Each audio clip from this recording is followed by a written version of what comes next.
सभी मित्रों को सादर नमस्ते।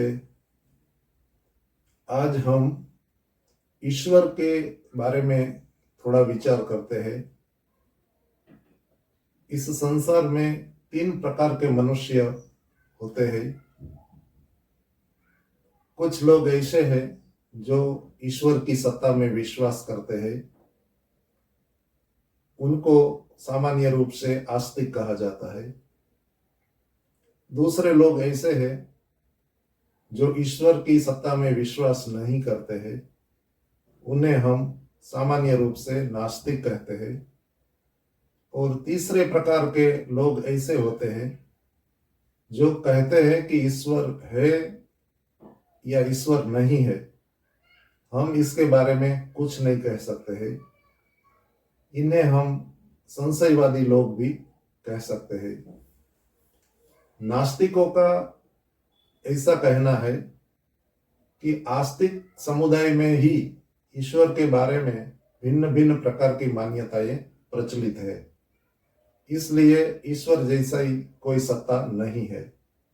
यदि ईश्वर वास्तव में होता तो सभी आस्तिक लोगों को एक ही प्रकार के ईश्वर में विश्वास होना चाहिए था, जबकि वास्तविकता यह है कि संसार में आस्तिक लोग भी ईश्वर के स्वरूप को लेकर एक मत नहीं है।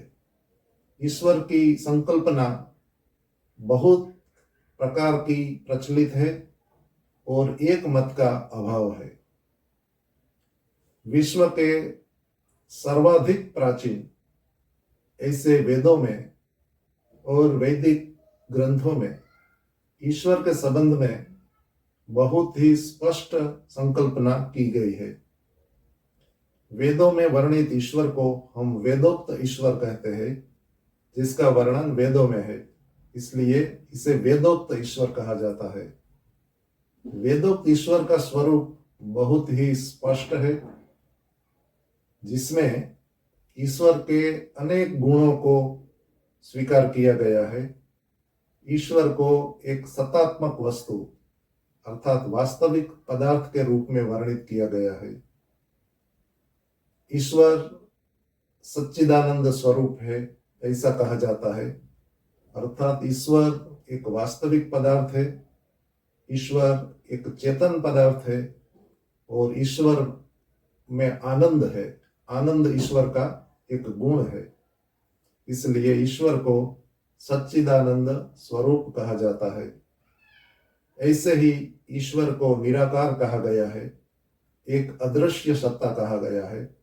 ईश्वर को हम देख नहीं सकते हैं, क्योंकि ईश्वर का कोई आकार नहीं है, कोई आकृति नहीं है, कोई रंग रूप नहीं है, कोई शरीर नहीं है, इसलिए ईश्वर को निराकार बताया गया है। ईश्वर को सर्वशक्तिमान बताया गया है। ऐसे ही ईश्वर को न्यायकारी, दयालु, अजन्मा, अनंत, निर्विकार, अनादि, अनुपम आदि भी कहा गया है। और ईश्वर के बारे में भिन्न भिन्न शब्दों से वर्णन किया गया है कि ईश्वर सर्वाधार है, सभी का आधार है, ईश्वर सर्वेश्वर है, ईश्वर सर्वव्यापक है, सर्वांतर्यामी है, ईश्वर अजर है, अमर है, अभय है, नित्य है, पवित्र है और इस सृष्टि का रचिता है। ईश्वर के बारे में इस प्रकार की अवधारणा वेदों में तथा वैदिक शास्त्रों में सर्वत्र पाई जाती है। परंतु महाभारत के समय से वेदों को ठीक ढंग से पढ़ने की प्रणाली धीरे धीरे लुप्त होती गई और वेदों का अध्ययन इतना विलुप्त हो गया कि बहुत ही कम लोग वेदों को पढ़ते हैं और वेदों को समझने का प्रयास करते हैं। वेदों के स्थान पर जो विभिन्न प्रकार के संप्रदाय और मजहब इस संसार में उत्पन्न हुए, उन्होंने अपने अपने सांप्रदायिक ग्रंथों को आगे किया, जिसके कारण वेद छूटते गए और वेदों का अध्ययन भी मंद होता गया, जिसका परिणाम यह हुआ कि ईश्वर के स्वरूप के बारे में ही बहुत प्रकार की भ्रांतियां मानव समाज में प्रचलित हुई। आज हम कुछ ऐसी भ्रांतियों के बारे में विचार करेंगे कि ईश्वर को लेकर कैसी कैसी विचारधाराएं प्रचलित है, जो ईश्वर के वास्तविक स्वरूप, जो वेदोक्त ईश्वर का स्वरूप है, इससे मेल नहीं खाती है। एक भ्रांति ईश्वर के बारे में यह है कि ईश्वर किसी निश्चित स्थान में रहता है। एक मतपंथ ने यह स्थान X बताया, दूसरे मतपंथ वालों ने वह स्थान Y बताया, तीसरे ने Z बताया, और ये विभेद आज भी प्रचलित है कि ईश्वर किसी स्थान विशेष में रहता है और सर्वत्र व्यापक नहीं है। तो एक ही ईश्वर को भिन्न भिन्न स्थान विशेषों में मानना कहां तक उचित है, इसका विचार हमें करना होगा। दूसरा है ईश्वर शरीरधारी है, ऐसा मान लेना, अर्थात ईश्वर को हमारे जैसा या अन्य प्राणियों के शरीर जैसा शरीर है, ऐसा मानना, यह बात भी वेदोक्त ईश्वर के साथ संगत नहीं होती है। तीसरी भ्रांति ईश्वर के बारे में यह है कि ईश्वर हमारे पापों को माफ कर देता है, क्षमा कर देता है, जबकि वेदों में और वैदिक ग्रंथों में यह सिद्धांत है कि ईश्वर न्यायकारी है और वह जीव के द्वारा किए गए सभी कर्मों का यथा योग्य फल देता है। अच्छे कर्मों का फल अच्छा और बुरे कर्मों का फल बुरा देता है। वह कभी किसी भी जीव के कर्मों को माफ नहीं करता है, बल्कि यथा योग्य न्याय देता है। एक अन्य भ्रांति जो ईश्वर के बारे में प्रचलित है वह यह है कि ईश्वर बिना हमारे कर्मों के ही सुख और दुख देता है। वास्तव में वेदोक्त ईश्वर के बारे में सिद्धांत यह है कि ईश्वर जो भी फल देता है वह जीवों के कर्मों के आधार पर ही होता है। ईश्वर स्वेच्छा से किसी को सुख और किसी को दुख प्रदान नहीं करता है। एक और भ्रांति जो ईश्वर के संबंध में है वह यह है कि ईश्वर चाहे कुछ भी कर सकता है, क्योंकि ईश्वर तो सर्वशक्तिमान है। यह बात ठीक है कि ईश्वर सर्वशक्तिमान है। वेद आदि शास्त्रों में भी ईश्वर को सर्वशक्तिमान ही कहा गया है, परंतु सर्वशक्तिमान का अर्थ यह नहीं होता है कि ईश्वर कुछ भी कर सकता है। विचार के लिए हम कुछ प्रश्न उपस्थित करते हैं जिन पर आप विचार कीजिएगा। जैसे कि ईश्वर अपने ही जैसा आइडेंटिकल दूसरा ईश्वर बना सकता है? यदि उत्तर हाँ में है तो भी यह उत्तर गलत है, क्योंकि एक तो ईश्वर पहले से ही विद्यमान है और यह दूसरा ईश्वर उत्पन्न करने की हम बात कह रहे हैं, तो जो भी उत्पन्न होगा वो पहले जैसा आइडेंटिकल नहीं होगा। इसलिए यह संभव ही नहीं है कि ईश्वर अपने जैसा दूसरा ईश्वर उत्पन्न कर सकता है। ऐसे ही ईश्वर कभी अज्ञानी हो सकता है? ईश्वर सर्वज्ञ है, सब कुछ जानता है। क्या वही ईश्वर अज्ञानी हो सकता है, अज्ञान युक्त हो सकता है? नहीं हो सकता है।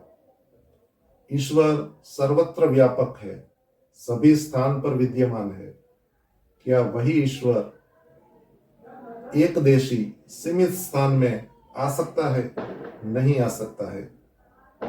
क्या ईश्वर बिना उपादान कारण के, बिना मटेरियल कोज के किसी पदार्थ को उत्पन्न कर सकता है?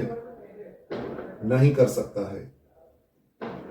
क्या ईश्वर ऐसा त्रिभुज बना सकता है, ऐसा ट्रायंगल बना सकता है जिसके तीनों कोनों का माप मिलाकर 180 न होता हो? तो इससे यह लगता है कि ईश्वर जो चाहे वह नहीं कर सकता है। और ठीक ढंग से अगर कहना है तो हम यही कहेंगे कि ईश्वर ऐसे कर्मों का करने का विचार नहीं करता है जो असंभव हो। ईश्वर केवल संभव कार्यों को ही कर सकता है। ईश्वर आत्महत्या नहीं कर सकता है। इसलिए यह समझना कि ईश्वर सब कुछ कर सकता है उचित बात नहीं लगती है। आप इस पर विचार कीजिएगा। एक और भ्रांति है ईश्वर के बारे में, वह यह है कि जो कुछ भी संसार में हो रहा है सब कुछ ईश्वर ही करता है या करवाता है। ईश्वर की इच्छा के सिवाय कुछ भी संभव नहीं है। तो इस बात को भी विचारना चाहिए कि क्या यह बात सही है। देखिए, इस संसार में ईश्वर की तरह हम सब जीवात्माएं भी विद्यमान है। हम जीवात्माएं चेतन है। हम कर्म करते हैं अपनी इच्छा से, अपने संकल्प से। तो जैसे ईश्वर अपना कर्म करते हैं वैसे ही हम भी अपना कर्म करते रहते हैं। कुछ कर्म ऐसे हैं जो हम करते हैं और कुछ कर्म ऐसे हैं जो केवल परमात्मा ही करता है। इसलिए इस संसार में जो कुछ भी हो रहा है वह सब कुछ ईश्वर नहीं करता है। कुछ कर्म ऐसे होते हैं जो मनुष्य करते हैं। इसलिए यह कहना कि जो कुछ भी हो रहा है संसार में सब कुछ ईश्वर करता है उचित बात नहीं लगती है। एक और भ्रम है ईश्वर के बारे में कि ईश्वर में इच्छा नहीं होती है। ईश्वर कभी इच्छा नहीं करता है। एक दृष्टि से देखा जाए तो ईश्वर जैसे हम लोग इच्छा करते हैं वैसी इच्छा तो नहीं करता है, क्योंकि ईश्वर को क्या अप्राप्त है। ईश्वर के लिए तो सब कुछ प्राप्त है। ईश्वर से कुछ श्रेष्ठ भी नहीं है कि जिसे पाकर ईश्वर को कुछ विशेष आनंद हो। इसलिए जैसी हम जीव लोग इच्छा करते हैं इस प्रकार की इच्छा तो ईश्वर नहीं करता है, परंतु ईश्वर सृष्टि को उत्पन्न करने की, इसे चलाने की इच्छा अवश्य करता है। अपने ज्ञान को, अपनी कर्म सामर्थ्य को प्रयोग में लाकर इस सृष्टि को बनाने की इच्छा ईश्वर अवश्य करता है। इसे इक्षण कहते हैं। ईश्वर जो इच्छा करता है इस प्रकार की, इसके लिए यह शब्द है इक्षण करना। ऐसे ही ईश्वर सभी जीवों की भलाई की इच्छा रखता है। वह सभी को सुख देखना चाहता है, सभी को सुख प्रदान करना चाहता है। इस प्रकार की इच्छाएं ईश्वर में मानी जाती है। एक और भ्रांति जो ईश्वर के संबंध में यह है कि ईश्वर ने अपने में से ही, स्वयं में से ही इस जगत को उत्पन्न किया है। परंतु वेद आदि शास्त्रों में सिद्धांत यह बताया गया है कि ईश्वर एक निमित्त कारण है इस संसार का, और प्रकृति जो है, प्रकृति इस संसार का उपादान कारण है। जैसे मिट्टी में से घड़ा बनाया जाता है तो घड़ा का उपादान कारण मिट्टी होता है, ऐसे ही इस सृष्टि का उपादान कारण प्रकृति नाम का जड़ पदार्थ है। उस पदार्थ को लेकर परमात्मा पूरे संसार को उत्पन्न करता है। वह स्वयं संसार रूप या स्वयं सृष्टि रूप, जगत रूप नहीं बन जाता है। जैसे कुंभार मिट्टी को लेकर घड़ा बनाता है, वह स्वयं घड़ा नहीं बन जाता है। इसी प्रकार ईश्वर प्रकृति को लेकर सृष्टि को उत्पन्न करता है, वह स्वयं सृष्टि रूप या जगत रूप नहीं बन जाता है। एक भ्रांति यह भी है कि ईश्वर साकार भी है और निराकार भी है। देखिए, साकार और निराकार यह परस्पर विरोधी गुण है। किसी एक ही पदार्थ में एक ही समय में दो परस्पर विरोधी गुण नहीं होते हैं। वेदों में और वैदिक साहित्य में ईश्वर को निराकार प्रतिपादित किया गया है कि ईश्वर आकार रहित, शरीर रहित, रूप रहित सत्ता है। इसलिए ईश्वर कभी साकार नहीं होता। जो भी पदार्थ साकार होता है अर्थात आकार वाला होता है, आकार वाला पदार्थ हमेशा सीमित स्थान में रहता है, जबकि ईश्वर सीमित स्थान में नहीं है, ईश्वर अनंत है। इसलिए ईश्वर साकार भी है और निराकार भी है, ऐसा मानना उचित नहीं लगता है। आप इस पर कृपया विचार कीजिएगा। एक ऐसे ही भ्रमणा ईश्वर के बारे में यह है कि हम जीव लोग शुद्ध होते होते, तपस्या करते करते, सिद्ध होकर आगे चलकर ईश्वर बन जाते हैं। यह बात भी वेद आदि शास्त्रों से विपरीत है। ईश्वर कभी बनता नहीं है, ईश्वर सदैव विद्यमान होता है।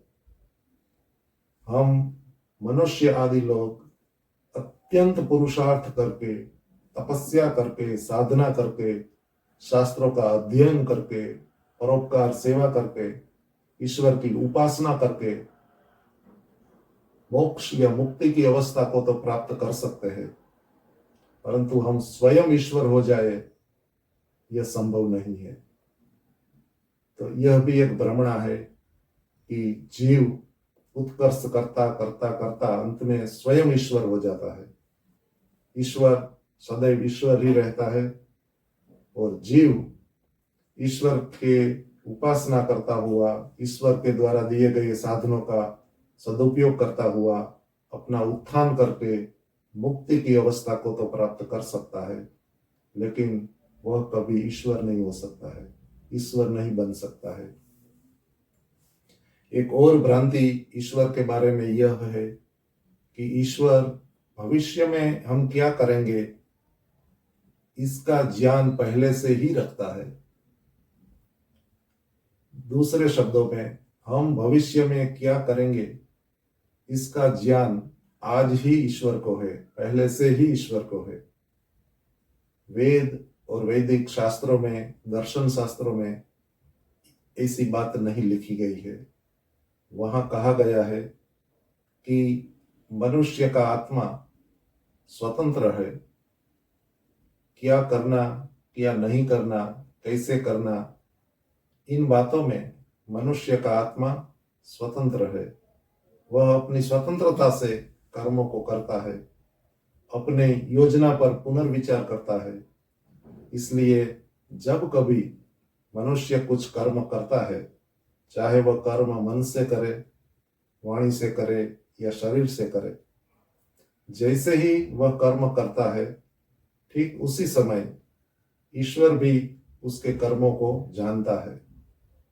मनुष्य के द्वारा कर्मों का करना और ईश्वर के द्वारा उन कर्मों का जानना, यह दोनों ही प्रक्रियाएं एक साथ चलती है।